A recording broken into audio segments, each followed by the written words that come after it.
कृपया सन्ता सायर्गम्भीरा सिद्धा सिद्धि मम सन्तु यस्य स्वयं स्वभावाप्ति प्रभाये कृष्णकर्मणा तस्मै संज्ञानरूपाय नमोस्तु परमात्मने। श्रीमत्परं गम्भीर स्याद्वादुमोगनाक्षणम् जियात्रैरख्यातस्य शासनं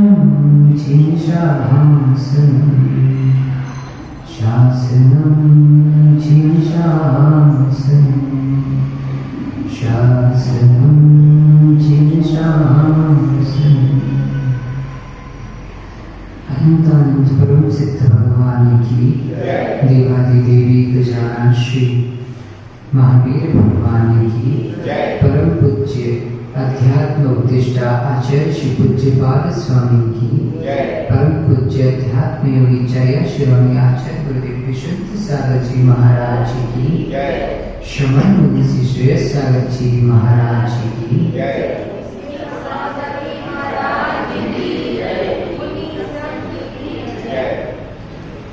मनीषियों, आज भगवान महावीर स्वामी के चरण दशा में हम सभी विराजते हैं। श्री जिनेन्द्र भगवान की पावन पेशवाएं अंतस के तम का उपशमन कराने वाली है। आचार्य भगवान पूज्यपाद स्वामी इष्टोपदेश में कह रहे हैं, एको हम निर्ममं शुद्धो ज्ञानी योगेन्द्र गोचरा बाहरी संयोग जा भवा मत्ता सर्वेपि सर्वथा। संसार शरीर भोगों से विरक्त एक वैरागी जीव की मनोदशा का व्याख्यान कर रहे हैं कि संयम और विरक्ति के साथ बिताया हुआ एक पल भी हमें अनंत सुख को देने वाला है। और अविरति असंयम में हम करोड़ों वर्ष क्यों ना बिता लें, लेकिन हमें संसार के दुख ही मिलने वाले हैं। वैराग्यवान सोचता है, एको हम निर्ममं शुद्धो, मैं एक हूं, पर संबंधों से भिन्न स्वस्वभाव में एकत्व को प्राप्त हूं, पर द्रव्यों के ममत्व से शून्य मैं निर्ममत्व हूं। ममत्व मेरा स्वभाव नहीं है।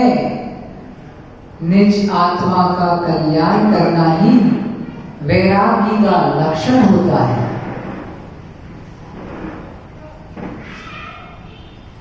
शुद्ध हूं, जब तक हम अपने शुद्ध स्वभाव का लक्ष्य नहीं करेंगे तब तक हमें अशुद्धता ही रुचती रहेगी। क्यों माताओं, आपके यहाँ दूध आता है तो कौन सा वाला दूध आता है? एक होता है निपनिया दूध, एक होता है धारोष्ण और एक होता है मिलावटी। तो संसारी जीव को मिलावटी जीवन जीते जीते इतना अभ्यास हो चुका है कि हम अपने शुद्ध स्वभाव का लक्ष्य ही नहीं कर पा रहे कि मैं शुद्ध बनने की सामर्थ्य से युक्त हूं। जैसे एक मां प्रतिदिन एक ग्वाला दूध में पानी मिला के लाता था, ठीक है, पर एक दिन उसने सोचा कि आज क्यों ना इन्हें शुद्ध दूध पिलाया जाए। तो जिस दिन शुद्ध दूध पिलाया उस दिन उस माँ ने का जो बच्चा था वह बीमार हो गया। दूसरे दिन वही माँ उस ग्वाले को डांटने लगी, कहने लगी कि तुमने ऐसा क्या दे दिया, मेरे बच्चे को बीमार हो गया वह। तब उस ग्वाले ने समझाया कि माँ, मैं प्रतिदिन आपको पानी पिलाया, दूध पिलाता था, कल मैंने आपको शुद्ध दूध दिया। तो शुद्ध दूध पचता नहीं है। बस ऐसे ही हमें संसार में शुद्ध अनुभूत विषयों की में इतने हम लिप्त हो चुके हैं कि जब हमें शुद्धता की चीज मिलती है तो हम उसकी कीमत नहीं कर पाते। अपने जीवन का महान महान करोड़ों भोग का पुण्य मानना जब हमारे भाव बने निर्ग्रंथ गुरु के दर्शन पाने को। ऐसे ऐसे विद्वान हुए हैं जो कमरे में नग्न होकर के, भूधर दास जी, बनारसी दास जी, वे गुरु हमें कब मिले ही कमरे में नग्न होकर के निर्ग्रंथता का अभ्यास करते थे कि 4-5 मित्र मिलकर स्वाध्याय करते। इसके बाद जब वो मुनियों की चरित्र दशा का पढ़ते तो स्वयं नग्न हो जाते और सोचते कि महाराज जी ऐसे पिच्ची कमंडल लेके चलते होंगे, ऐसे आहार करते होंगे, ऐसे शयन करते। तो ये निर्ग्रंथ मुनियों की अलौकिक दशा है। किस प्रकार, कैसे, किस जीव का कैसे सम्यक दर्शन की प्राप्ति हो। मनुष्य गति में आचार्य पूज्यपाद स्वामी कह रहे हैं कि ये संसार में सबसे महत्वपूर्ण अगर कोई वस्तु है तो वह सम्यक दर्शन है, विश्वास है, श्रद्धा है। वह श्रद्धा मनुष्य को कैसे प्राप्त होती है? भगवान के दर्शन करने से, जिनेंद्र भगवान की महिमा से और जाति स्मरण से और तत्व के उपदेश से। तत्व का उपदेश न जाने किस मन को, अगर यहाँ पे 100 लोग भी प्रवचन सुन रहे हैं, 100 में से एक जीव को भी सम्यक दर्शन हो गया तो हमारा प्रवचन करना सार्थक है। तो कुछ इसी तरह एक बार एक राजा ने अपने मंत्री से कहा कि संसार में सबसे बड़ा पाप क्या है। मंत्री विचार करने लग गया।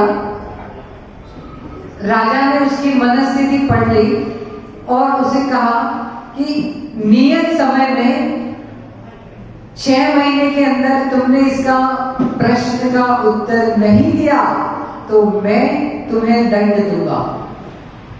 वह प्रश्न के उत्तर में खोजने में लग गया और दिन ब दिन निकलते गए, चिंतित होने लग गया। उसे उत्तर समझ में नहीं आया कि वास्तव में संसार में सबसे बड़ा पाप क्या है। उसकी बेटी ने उसका चेहरा पढ़ लिया, पापा से पूछा कि क्या बात है पिताजी, आप क्यों परेशान हैं।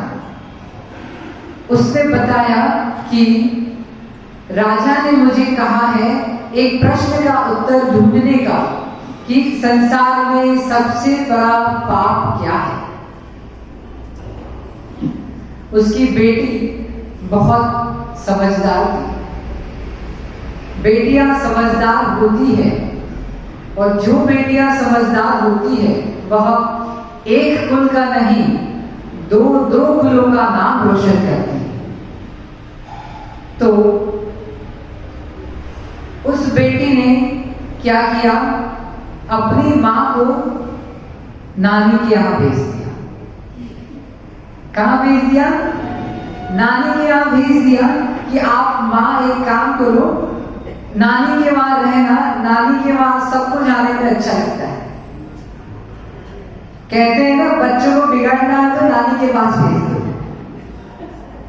मां को नानी के पास भेज दिया और वो बेटी ने क्या किया, अपने पिताजी की सेवा करने लगी। खाना परोसते समय अच्छे से खाना परोसने लगी। घर में पिता बेटी दोनों थे।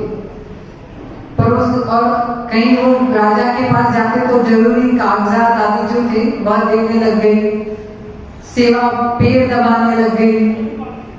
धीरे धीरे उस पिता का मन बिगड़ने लग गया। किसके ऊपर?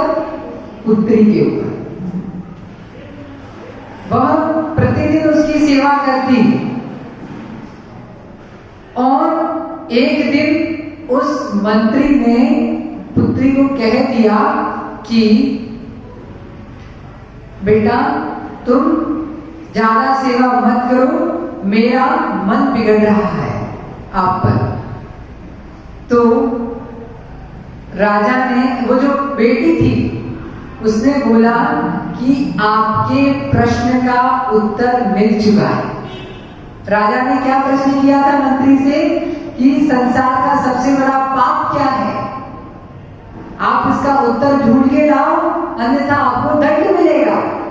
अब वो चिंतित था और बेटी को उसका उत्तर देना था, सीधे सीधे नहीं दिया।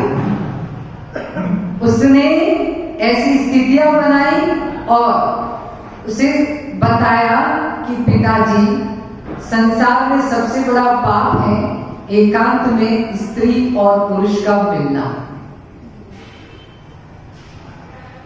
उसे अपना उत्तर मिल गया मंत्री को और उसने जाकर के राजा को बता दिया। राजा खुश हो गया कि जो मैं सोचता था, जो मेरे मन का विषय था, वो उत्तर आपने सही दिया है, तो मंत्री को पुरस्कार दिया। यह घटना, ऐसी अनेकों घटनाएं हमारे जीवन में भी होती है। तो प्रथमान योग हमें बोधि समाधि निधानम, बोधि प्रदान करने वाला है। इसीलिए प्रत्येक धर्मात्मा श्रावक को प्रथमान योग का स्वाध्याय करना ही चाहिए। हमारे जीवन में कितने ही दुख, संकल्प, विकल्प क्यों न हो, हमें हमेशा प्रतिदिन 2 लोगों को खुश करने का नियम होना चाहिए, उन्हें प्रसन्न रखने का। पद्म पुराण में एक कथा आती है कि जो राम थे, उनकी सीता का रावण ने हरण कर लिया। बहुत दुखी थे, जंगल में पत्ते पत्ते से पूछ रहे थे कि मेरी सीता कहाँ है, कोई तो बता दो। वह अत्यंत दुखी थे। ऐसी दुख की स्थिति में भी वे, दुखी होने पर भी उनके सामने एक स्थिति बन गई कि सुग्रीव उनके पास आए। जो सुग्रीव थे, उनके राज्य का हरण उनके एक डुप्लीकेट ने कर लिया था। उनके जैसा एक हम शक्ल था, उसने बहुरूप बना करके, यानी सेम सुग्रीव जैसा शक्ल बनाया और पूरा राज्य उसने हड़प लिया। उसकी स्त्री आदि सभी उस बहुरूपी का विश्वास करने लग गए और सुग्रीव को राज्य से निकाल दिया गया। अब सोचना उस राजा की क्या दशा होगी जिसका स्वयं का राज्य उसके हाथ से निकल गया हो, जिसके स्वयं के स्त्री पुत्र उस पर विश्वास नहीं करते। ऐसी दुर्दशा में वह सुग्रीव भटकते भटकते राम मिल गए उसे। कौन मिल गए? राम। राम मिले, उसने अपनी आप बीती, अपनी जीवन की स्थिति का राम को सुनाया। राम क्या थे? राम तो स्वयं दुखी थे ना, उनकी पत्नी चली गई थी। ऐसी स्थिति में भी राम ने स्वयं दुखी होने पर भी, संकल्प विकल्प में होने पर भी जो सहयोग के लिए आए थे, सुग्रीव का सहयोग किया। उन्होंने जो बहुरूपिया था राजा बनके, उससे युद्ध किया और सुग्रीव को जो खोया हुआ राज्य था वह वापस दिलाया। जो खोया हुआ विश्वास था पत्नी पुत्रों का, वह भी वापस दिलाया परीक्षा के द्वारा कि यह बहुरूपिया है, आपका पति तो यह है। तो यह घटना हमें सिखलाती है कि जीवन में कैसी ही स्थितियां क्यों न बने, दूसरों का सहयोग करते रहे। यह उदारता का गुण है। उदारता का गुण, उपकार का गुण है, जो हमें हमेशा जीवन में नई नई उमंगे, उत्साह देता है। जीवन में सब कुछ चला जाए तो विकल्प मत पाना, धन चला जाए तो भी विकल्प मत पाना, स्वास्थ्य चला जाए तब भी विकल्प मत पालना। हमेशा उत्साह, शक्ति, धैर्य और वीरता, ये 3 गुण कभी नहीं छोड़ना। क्या नहीं छोड़ना? उत्साह, शक्ति, धैर्य और शूरता। दिन बदलते देर नहीं लगती। एक सूत्र आप लेके जाइए आज, सबके दिन एक से नहीं होते। बोलना एक साथ। राजस्थान के ज्ञानियों, ये सब राजस्थान के ही है। यहाँ पे छत्तीसगढ़ में भी ना, पहले सब राजस्थान की लोटा सोटा लेके यहाँ आए थे। अब ये यहाँ के आ गए तो बोलते हैं छत्तीसगढ़िया सबले बढ़िया। तो उत्साह, शक्ति, धैर्य कभी नहीं छोड़ना। तो क्या सूत्र है? सब दिन एक से नहीं होते। बोलना एक बार। सब दिन एक से नहीं होते और सबके दिन एक से नहीं होते। 2 सूत्र हैं।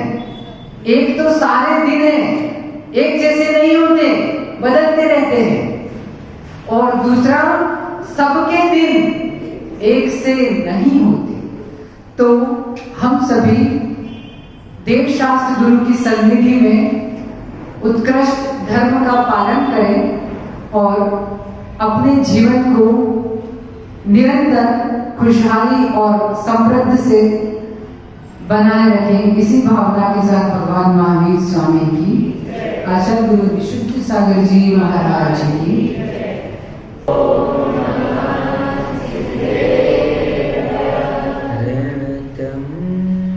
वंदे चौबीसं जिण च सर्वदा वंदे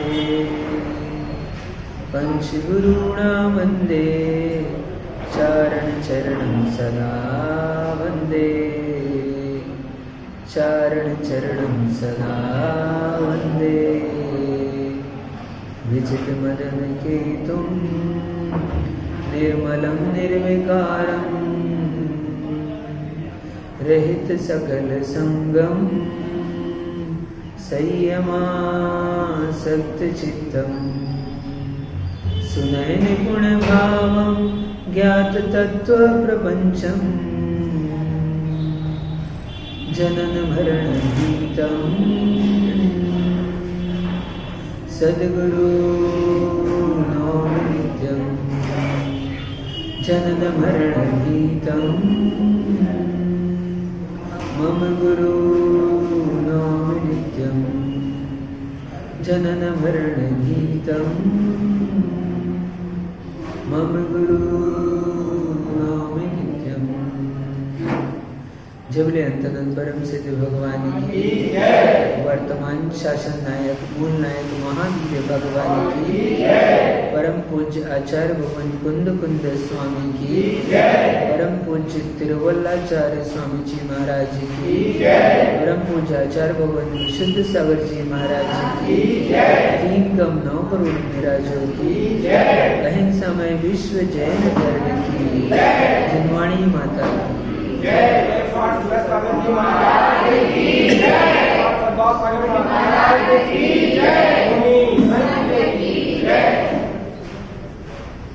बंधुओं, आज पुनः हम सभी के महाभाग्य का उदय हुआ है जो सर्वज्ञ प्रभु की देशना हमें प्राप्त हो रही है। विरले ही ऐसे जीव होते हैं जिन्हें देशना श्रवण करने का अवसर मिलता है और उन विरले जीवों में भी बहुत ही विरले जीव होते हैं जो उस देशना के अनुसार अपने आचरण को बनाते हैं। आज हम सभी का महाभाग्य। वास्तव में आचार्य ने कहा है कई वर्षों का पुण्य एकत्रित होता है तब जाकर कहीं जिन प्रतिमा के दर्शन हो पाते हैं। कई वर्षों का कई जन्मों का पुण्य एकत्रित होता है तब जाकर जिन्हें भगवान की प्रतिमा के दर्शन हो पाते हैं।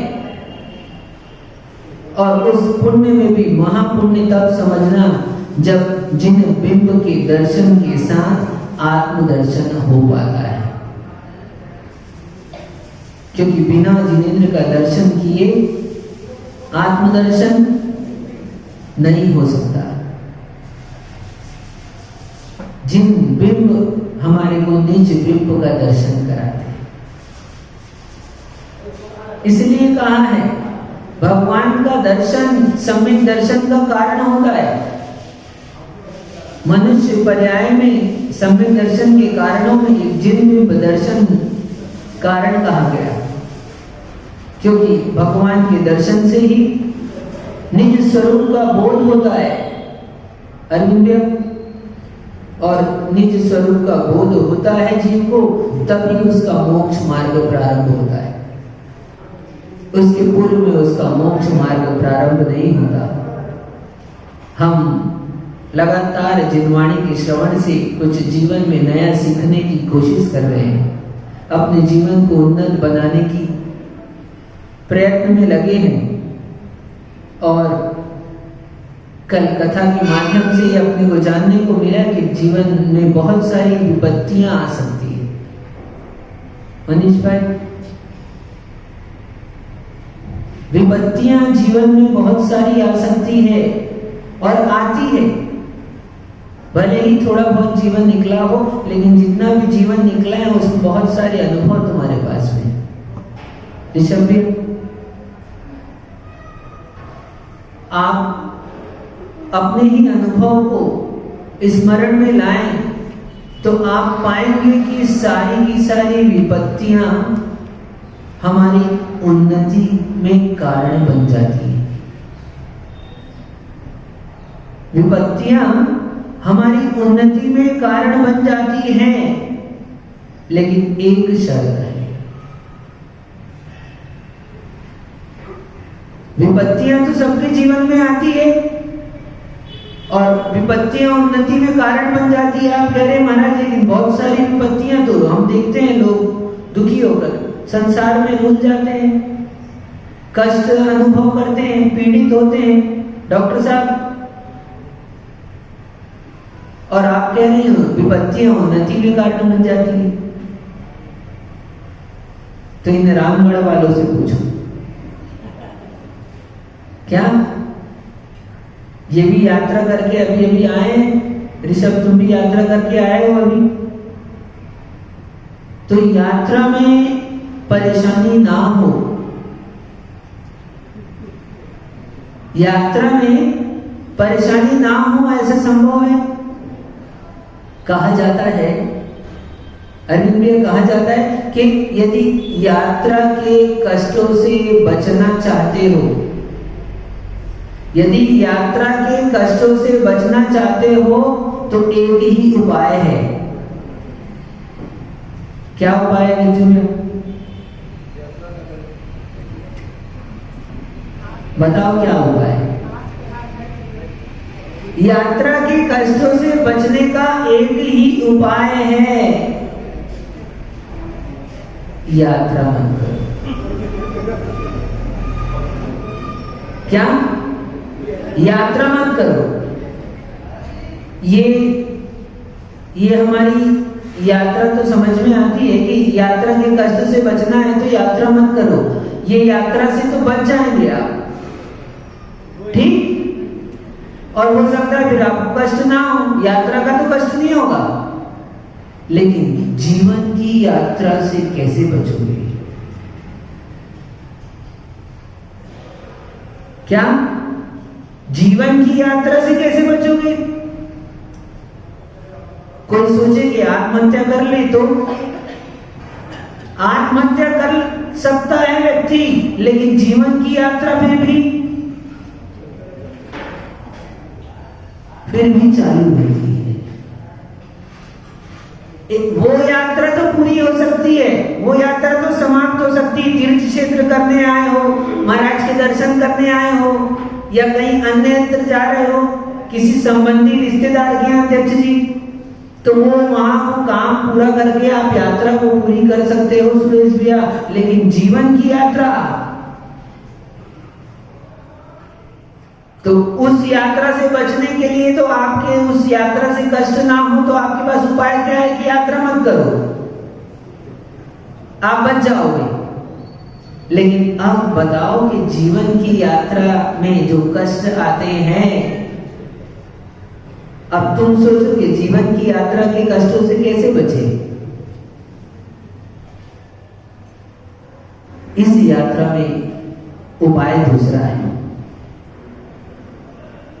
ये यात्रा कभी पूरी नहीं होती है, जीवन हमारा सतत चलते रहता है और यात्रा में कष्ट आते ही रहते हैं। यात्रा उसी का नाम है, जीवन उसी का नाम है। यदि कष्ट ना तो जीवन समाप्त। किसका जीवन समाप्त हो गया?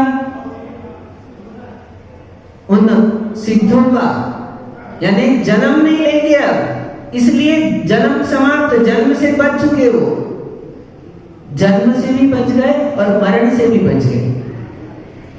अरिहंत भगवान जन्म से बचे हैं और मरण बाकी है।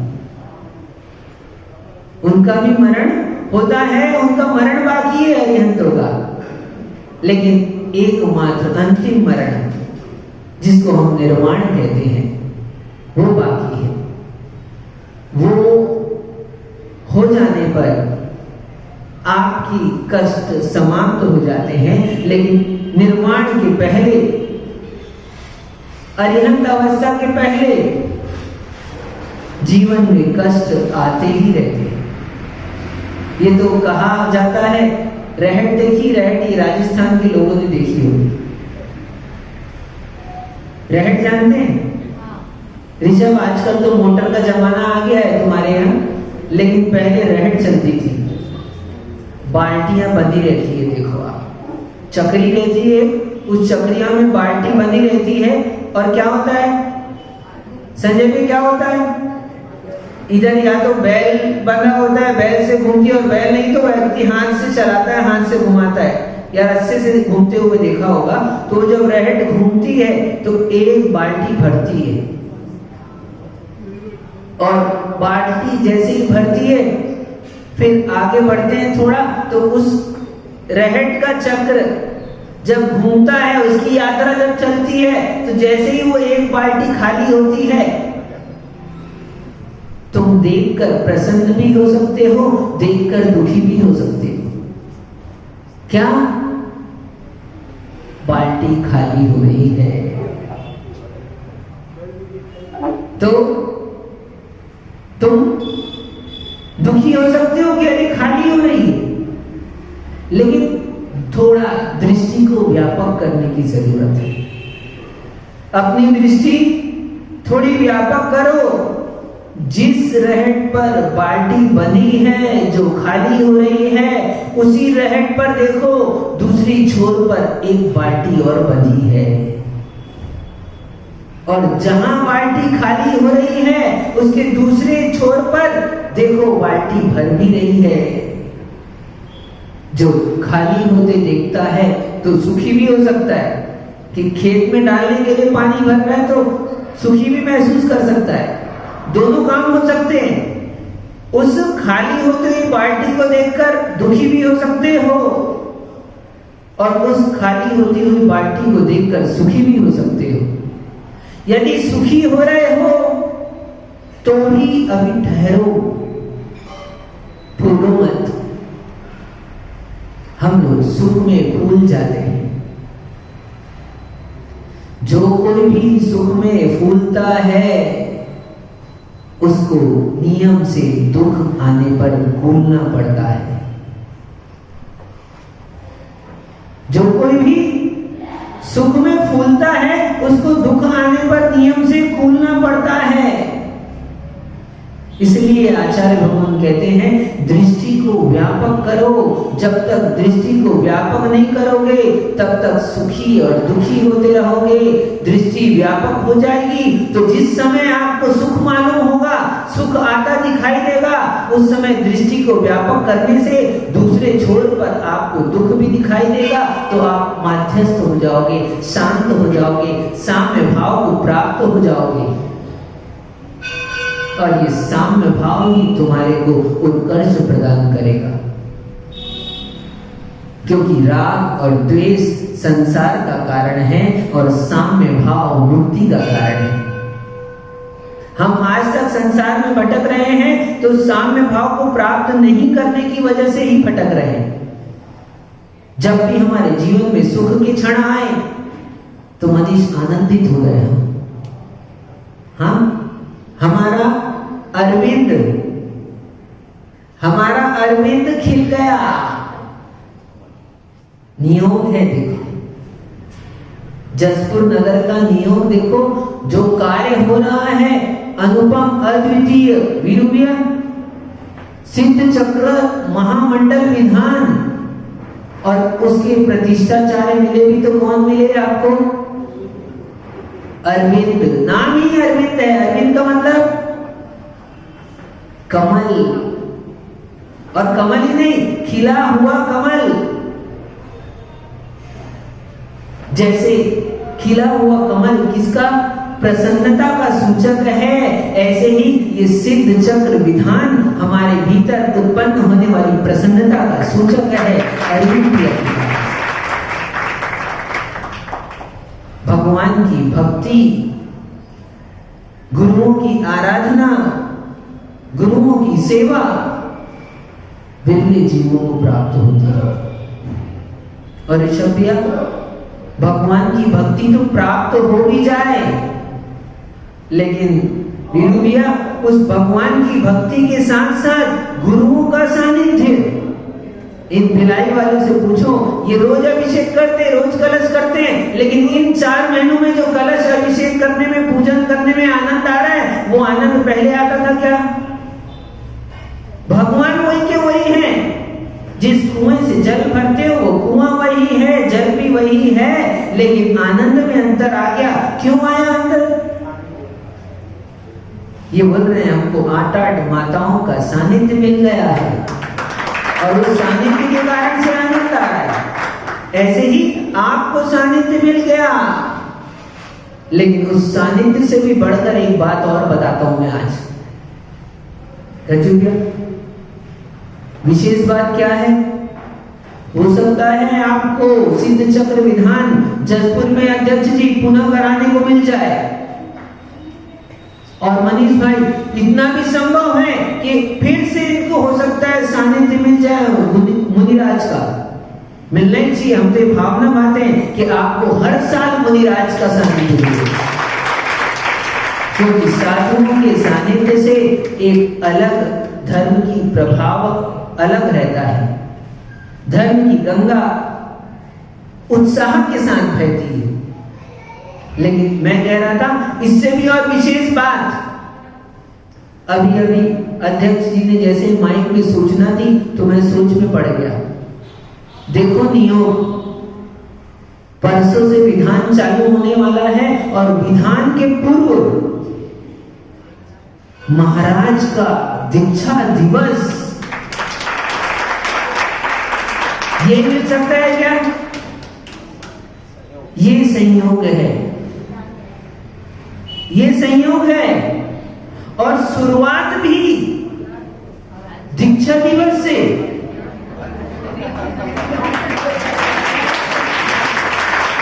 और क्या अब समझ गया, अंत भी दीक्षा दिवस से। इतना बड़ा नहीं हो, यानी ये सिद्धों की आराधना ये बताती है कि दीक्षा लिए बिना कोई सिद्ध नहीं हो सकता है, और सिद्ध होना है तो दीक्षा प्राप्त करो। इसलिए दो इच्छाओं के बीच में ये सिद्धों की आराधना का अवसर है कि हम सिद्धों की आराधना कर रहे हैं। किस लिए? जो दीक्षा ले चुके हैं वो सिद्धों की आराधना में शामिल होंगे सिद्ध बनने के लिए, और जो दीक्षा नहीं ले पाए हैं वो सिद्धों की आराधना करेंगे कि हे भगवान हमारी भी दीक्षा हो जाए ताकि हम भी सिद्ध बनने को प्राप्त हो जाए। ये किसी ने बनाया नहीं है, कोई सोचता तो ऐसा अवसर नहीं बैठा सकता था। कोई काम होता है ना, हम सहज रूप से जो काम होता है ना उसमें सारी व्यवस्थाएं मिलती है और उसमें आनंद आता है, और आप एक बनाओ व्यवस्था, उसमें आनंद उतना नहीं आता।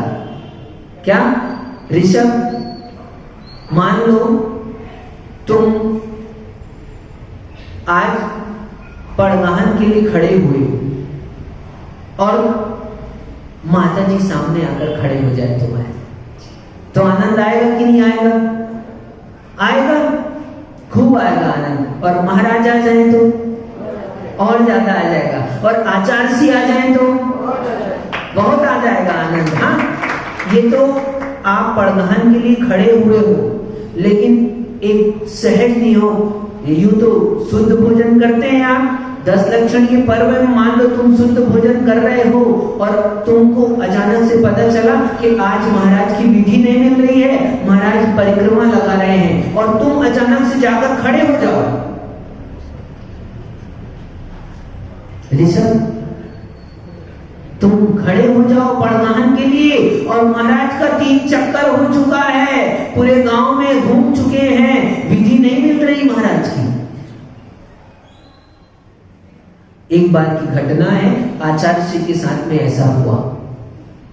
टीकमगढ़ के अंतर्गत 1994 के आसपास की घटना है, जब आचार्य श्री आचार्य नहीं हुए थे, संघ से निकले थे 94 में आचार्य श्री पहली बार। तो टीकमगढ़ की घटना है, टीकमगढ़ में आचार्य श्री विधि लेकर निकले और एक चक्कर हो गया, आचार्य श्री की विधि नहीं मिली। फिर दूसरा चक्कर, सोचा कि अब मिल जाएगी, लोगों ने प्रयास किया, दूसरा चक्कर भी लगाया आचार्य श्री ने, लेकिन देखिए आचार्य श्री की विधि नहीं मिली। और अब लोगों को चिंता हो गई कि क्या बात है, आज क्या आचार्य श्री ने ऐसी कौन सी विधि ले ली कि विधि नहीं मिल रही है। जिससे जो बन पड़ा, सबने प्रयास किया, और तो और जिनको पता चला और 2 चक्कर हो गए, आचार्य श्री की विधि नहीं मिली, तो अभी जितने लोग खड़े थे उससे और सब लोग और आ गए, उनके घर परिवार के लोग एकत्रित हो गए कि आचार्य श्री को पड़गाहन साधु के विधि मिलाने के लिए कौन तैयार नहीं होगा? कौन ऐसा अभागा है जो सोचेगा कि साधु की नहीं मिली तो जाने। वो तो सोचता है, जीव पुण्यात्मा जीव सोचता है कि कैसे भी हो विधि मिल जाए, महाराज के आर अच्छे से हो जाए। तो टीकमगढ़ में दूसरा चक्कर हो गया, तीसरा चक्कर भी हो गया, ऐसा जरूरी नहीं है कि साधु 3 चक्कर लगाए। साधु को जितनी सामर्थ्य हो उतना परिक्रमा, उतना भ्रमण कर सकते हैं उनकी अनुकूलता के अनुसार से। और ये भी संभव है कि एक ही चक्कर लगाएं और ना मिले तो ना करें आहार, ये भी संभव है। 3 चक्कर हो गए, अब कहीं विधि नहीं मिल रही और सब सोच में पड़ गए कि क्या विधि है, क्या विधि है आचार्य जी। इतने में एक व्रती अम्मा थी और व्रती अम्मा ने चौका नहीं लगाया। वो तो व्रती है तो स्वयं शुद्ध भोजन करती है, तो रुकी जो भी अपने लिए, हाँ अकेले घर में रहती थी, वो अपने लिए उसने जो भी बनाया दाल रोटी, और उसको पता चला कि महाराज की विधि नहीं मिल रही है। और वो व्रती अम्मा फिर 3 चक्कर हुए तो बूढ़ी अम्मा, सबने कहा कि मां अम्मा तुम भी खड़ी हो जाओ, तो अम्मा आकर खड़ी हो गई। उस अम्मा ने प्रदान किया आचार्य जी का, और आचार्य जी ये देखो नहीं होगा, जैसे टपक गया ना, ऐसे समझ लो वो अम्मा कहीं से टपक गई और वो अम्मा आ गई, तो वो बस आचार्य जी आकर उसके सामने खड़े हो गए और प्रदान कर लिया उसने, और परिक्रमा लगाई और लेकर चली गई घर में। अब घर में लेके तो आ गई, लेकिन क्या उसने तो अपने लिए जो बनाया था उसने बस बैठा दिया महाराज को पाटा में, और जल्दी से द्रव्य धोई और पूजन कर ली। द्रव्य उसके पास पड़ी थी। बुजुर्ग लोग जो व्रती श्रावक होते हैं सब अपने सबके घरों में रहती है। उसने द्रव्य धोई और आचार्य जी की पूजन की, और आचार्य जी को फिर जो भी अपने लिए बनाया था, क्या मूंग की दाल, रोटी और एक सब्जी उसने आहार कराई। साथ में और 1-2 जने आ गए। साधु का पुण्य होता है तो सामग्री तो आई जाती है, तो महाराज के आहार हो गए। तो आचार्य जी ने कहा, फिर आचार्य जी ने आहार के बाद में वहां से निकले, सब जय जयकार होने लगी। और फिर आचार्य जी ने सामायिक की, तो सामायिक के बाद आचार्य जी ने कहा कि आज जैसी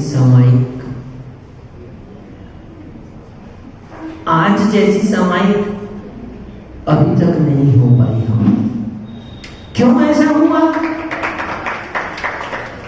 रोज व्यवस्था बनाकर जो कार्य किया जाता है उससे जितना आनंद नहीं आता, जो सहज बने नियोग से कार्य होता है और उसमें आनंद आता है। सहज कार्य में आनंद आता है। बनाने में तो बनावटी बना है, थोड़ा सा कितना भी करो आप, बनावटी बना होता है। और जो सहज होता है उसमें दाता की अलग विशुद्धि होती है, पात्र की भी विशुद्धि होती है, और इतनी विशुद्धि होती है तो अपने आप ही परिणाम भी उसका विशुद्ध होता है। परिणाम भी विशुद्ध होता है। तो ऐसे ही सहज नियोग है। हमने नहीं सोचा था यहाँ जसपुर में सिद्ध चक्र विधान होगा, और वो यजमान ने भी नहीं सोचा होगा कि महाराज के सानिध्य में होगा। ठीक ऐसा ही हुआ था वीरू भैया, आप यहाँ सिद्ध चक्र विधान करा रहे हो ना, ठीक पिछले 1 वर्ष के पहले रायपुर में चातुर्मास हुआ था, और चातुर्मास के बाद हम बिहार करके गए। पहले से तय नहीं था, लेकिन नियोग ऐसा हुआ, एक व्यक्ति सिद्ध चक्र विधान कराने वाला था, तो उसके कोई कारण से प्रतिष्ठाचार्य की अनुपलब्धि होने से वो विधान का समय थोड़ा पहले हो गया। और कब हुआ विधान? जब हम वहां पर पहुंचे तो नियोग ऐसा बना, उसी काल में उसका विधान हो गया। तो उसको सहज रूप से मुनिराज का क्या मिल गया? सानिध्य मिल गया, विधान हो गया सिद्ध चक्र का। राजीव की घटना है, राजीव में हुआ था विधान, हम गए थे। तो ऐसा आनंद आता है। तो जो सहज बनता है, सहज कार्य होता है, उसका आनंद अद्भुत होता है। इसलिए मुनिपना सहज होने का है। क्या? मुनिपना सहज होने का है। सहज जीवन आचार्य जी कहते हैं हमारे, सहज जीवन हो तो आनंद बरसता है, विशुद्धि बढ़ती है। और असहजता में कितना भी कहो कुछ थोड़ा सा रह ही जाता है, कितना भी कर लो आप। तो समझना आपको इस सहज नियम मिला है, पुण्य का अवसर मिला है, भावों की विशुद्धि को बढ़ाने का। किसको? भावों की विशुद्धि को बढ़ाने का। कोई कह रहा था विरूपिया का विधान, तो हमने सोचा विरूपिया का विधान, बताओ विरूपिया का विधान है क्या? बोलो किसका है विधान? अध्यक्ष जी, अरे ये तो विरूपिया का विधान, ये सिद्धों का विधान है। सिद्धों की आराधना होगी और जो सिद्ध होता है वही वीर होता है, जो वीर होता है वही सिद्ध होता है। इसलिए ये भी बात ठीक है कि विरूपिया का विधान, क्योंकि जो वीर होता है वही विधान करा सकता है और जो वीर होता है वही विधान में भाग ले सकता है। विधान किसका? वीर का। कराने वाला कौन? वीर। वीर का विधान। वीर का क्यों? अनंत गुणों को प्रकट कर लिया इसलिए वीर। और जो शामिल हो रहा है वो वीर क्यों? उसने त्याग किया। क्या किया उसने? उसने त्याग किया। और सबसे बड़ा त्याग क्या चीज का है? बताओ क्या चीज का है? मनीष बोलो, सबसे बड़ा त्याग क्या है? भाव है, ये तो अच्छी बात है। हम त्याग कह रहे हैं, अरविंद भैया चलो आपसे पूछते हैं। समझना, बहुत बहुत अच्छी चीज निकल कर आ रही है। सबसे बड़ा त्याग किस बात का है? हाँ, तुमको बात समझ में आ गई। देखो, सबसे अधिक मूल्यवान यदि कोई चीज है तो क्या है? क्यों लोग फ्लाइट में जाने की तैयार हो जाते हैं? हाँ, पहुंचना है ना, आपको तो जाना है, यहां से कलकत्ता जाना है, तो आप क्यों जाते हो फ्लाइट में? दिल्ली जाना है, क्यों जाते हो फ्लाइट में? समय बचेगा। जीवन में सबसे मूल्यवान चीज है तो वो समय है। समय यानी एक ये समय, काल का परिणमन, काल की पर्याय जो जानी जाती है वो समय। और दूसरा सबसे मूल्यवान समय है, समय यानी आत्मा। समय यानी आत्मा। इसलिए आचार्य भगवान कुंद स्वामी ने समय सार लिखा। किसका? समय का भी सार लिखा उन्होंने, सार बताया समय सार में। समय सार में और किसी की चर्चा नहीं है। लोग सोचे समय सार है तो समय किसी को बताएं, ऐसे नए लोगों को बताएं कि समय सार ग्रंथ है, तो सोचेगा कि इसमें काल के बारे में वर्णन होगा, समय के बारे में वर्णन होगा। लेकिन समय यानी आत्मा होता है, आत्मा के बारे में वर्णन है, यानी आत्मा के सार को बताया। तो मैं कह रहा था, इसमें सबसे मूल्यवान बात क्या है आपकी? आपका जो समय का त्याग है। समय का त्याग क्यों कह रहे हैं? कि जो समय आप भोगों में बिता रहे थे, जो समय आप अपने संसार के कार्यों में बिता रहे थे, जो समय आप राग द्वेष में बिता रहे थे, उसका त्याग कर कर उस समय आप धर्म ध्यान में लगाओगे। इसलिए समय, आप उस समय का उपयोग करोगे समय की प्राप्ति के लिए। किसकी प्राप्ति के लिए? समय का सदुपयोग समय की प्राप्ति के लिए। समय यानी टाइम, समय यानी आत्मा। तुम जितना भी समय दोगे, अभी क्या कर रहे हो? अभी बैठकर ही जो जिनवाणी का समय श्रवण कर रहे हो ना, ये है समय का सदुपयोग। नहीं करते तो भी क्या होता, तो भी 10 तो बज ही जाते। देखो घड़ी में 10 बज गए। हाँ, यदि नहीं करते यहाँ आकर उपयोग समय का, तो भी मंत्री जी 10 तो बज जाते कि नहीं, टाइम निकल जाता। ठीक, आप सोचते तो भी और नहीं सोचते तो भी घड़ी में 10 बज जाते, समय निकल जाता। फिर आप सोचते अरे यार कुछ लाभ हुआ नहीं, ग्राहकी तो हुई नहीं, कमाई तो हुई नहीं, इससे अच्छा होता कि हम जाकर महाराज के प्रवचन सुन लेते, तो हमारा समय का सदुपयोग हो जाता। तो ऐसे ही यदि आप विधान पर नहीं बैठ पाओगे तो भी मैं बता रहा हूं गारंटी से, समय तो निकल ही जाएगा। हाँ मनीष, निकल जाएगा कि नहीं?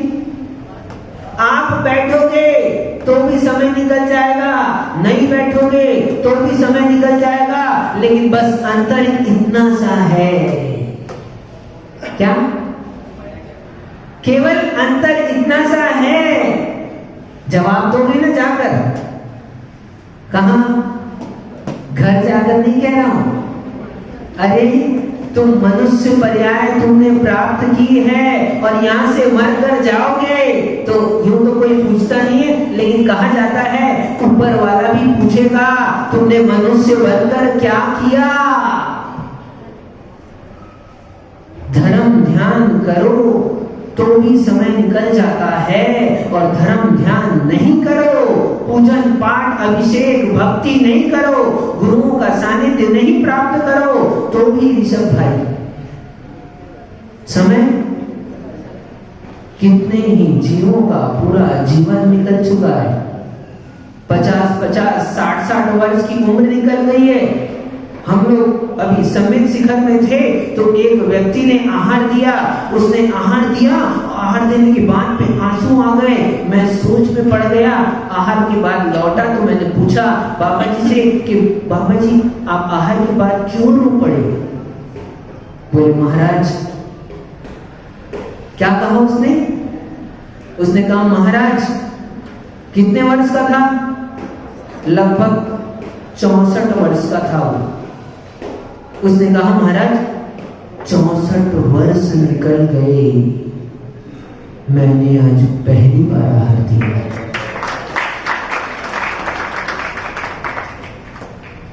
बात समझना, बात कह रहा हूं क्या चीज? पूरी उम्र निकल जाती है जीव की।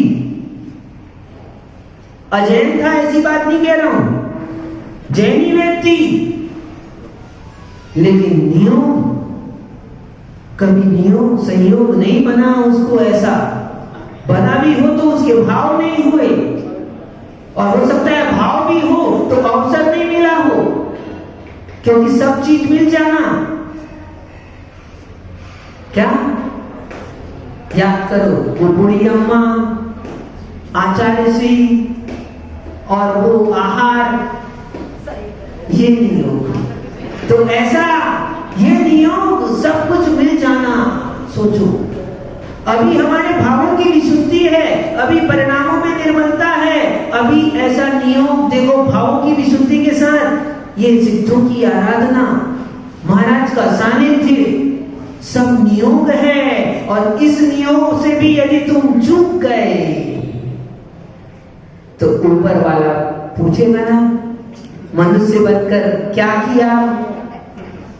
हाँ, तो तुम सोचोगे उस समय में, अरे यार फिर से मिल जाए एक बार मनुष्य पर्याय, फिर से मिल जाए। लेकिन अब कहेगा ऊपर वाला, नहीं, ये तो चांस है, जो चांस का फायदा उठा लेता है उसी का फायदा है, नहीं तो गई भैंस। वो तो जा ही रहा है, समय है, जा ही रहा है, इसलिए चांस है।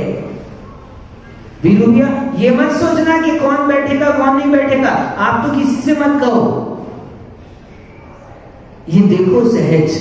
अध्यक्ष जी, हम कह दें और बैठ जाए ये भी पॉसिबल नहीं है, क्योंकि हम कहेंगे, क्यों? हमने कहा, अभी अवसर आपको यही का बताता हूं, एक व्यक्ति बहुत भाव बनाया, महाराज आप वृहद शांति धारा करा रहे हैं, मुझे शांति धारा करने का सौभाग्य मिल जाए, मैं भाव बनाता हूं।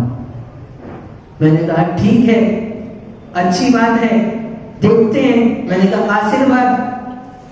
फिर बोला महाराज आप आशीर्वाद दो। मैंने बोला देखो एक बात समझना, मैं आशीर्वाद दे भी दूंगा, लेकिन एक बात पक्की है, शांति धारा तो वही करेगा जिसके भाग्य में है।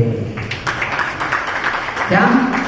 जिसके भाग्य में है। और नियोग देखो, महीनों से उसने भाव बनाया शांति धारा का, और शांति धारा की पूरी तैयारी की, सारी व्यवस्था बनाई, और जब हम शौच से लौटकर आए, शांति धारा कराने वाले थे, तो उसको सूचना मिली कि सूतक लग गई। हाँ, क्या हुआ? सूतक लग गई।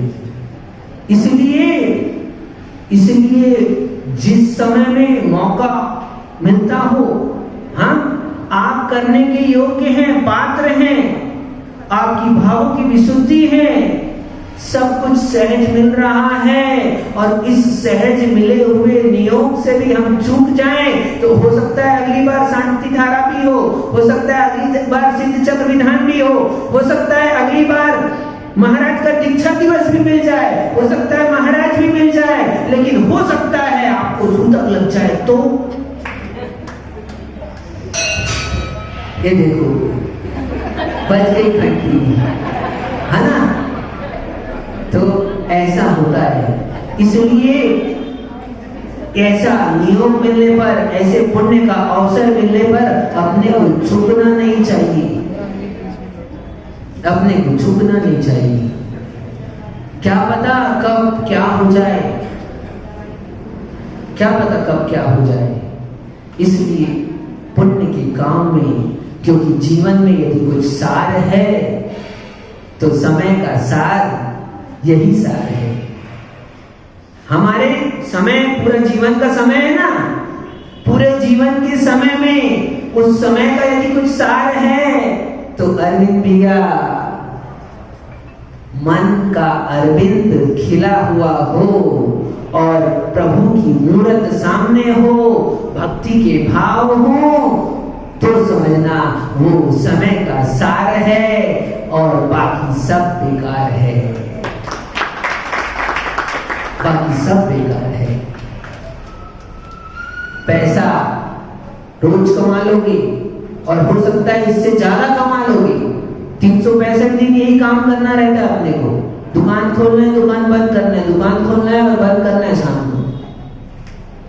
चलो 365 दिन नहीं, छुट्टी का दिन मंगलवार है, आज तो मंगलवार है, हाँ आज तो मंगलवार है कह रहे, हाँ तो आज तो दुकान, ठीक है, तो चलो 52 दिन और कम कर देते तुम्हारे मंगलवार के। 300 दिन तो क्या करते हो? वही काम करते हो। अब वो 300 दिन में से ये दिन कब मिलेंगे? बोल रहे थे महाराज चातुर्मास हो रहा है, चातुर्मास। अब कह रहे हैं कितना बचा है चातुर्मास?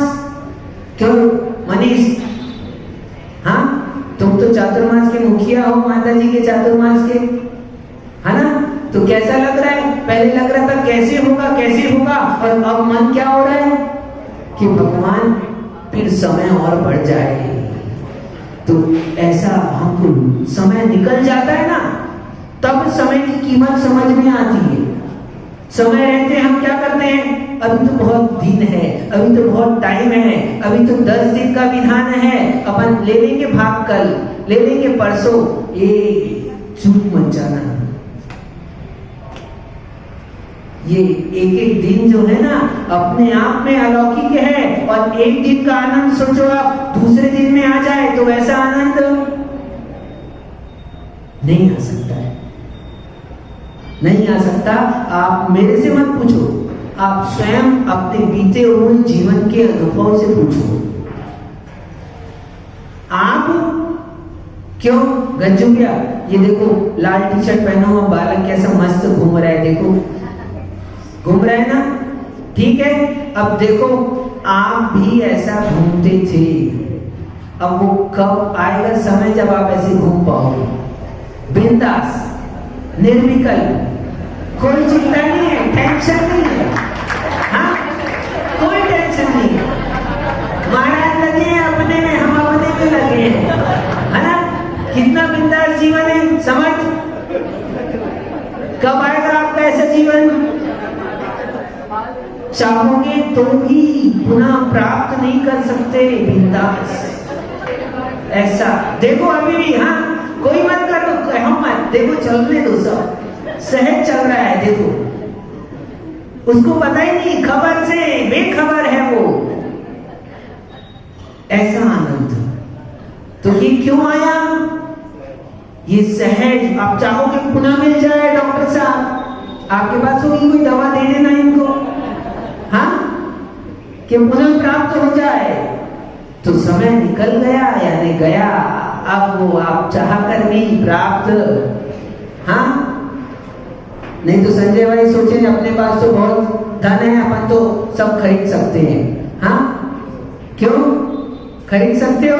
अमित भैया, पैसा से सब कुछ नहीं खरीदा जा सकता।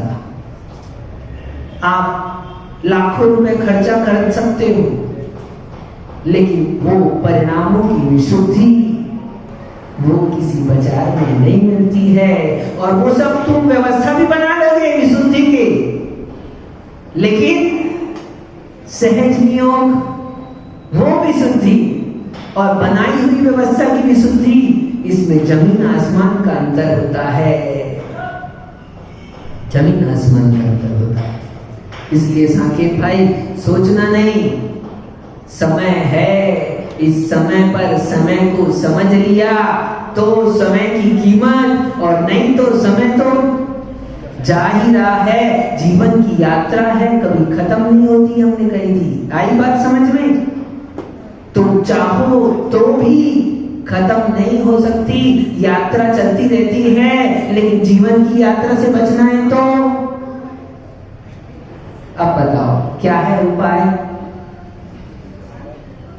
वो यात्रा से बचने का तो एक उपाय है, क्या? कि यात्रा मत करो, लेकिन जीवन की यात्रा, जीवन की यात्रा में समस्याएं तो आएंगी, काम तो लगा ही रहेगा, हाँ, घर गृहस्थी तो चलती ही रहेगी, लेकिन उस घर गृहस्थी के रहते हुए भी तुम उसकी उपेक्षा करो।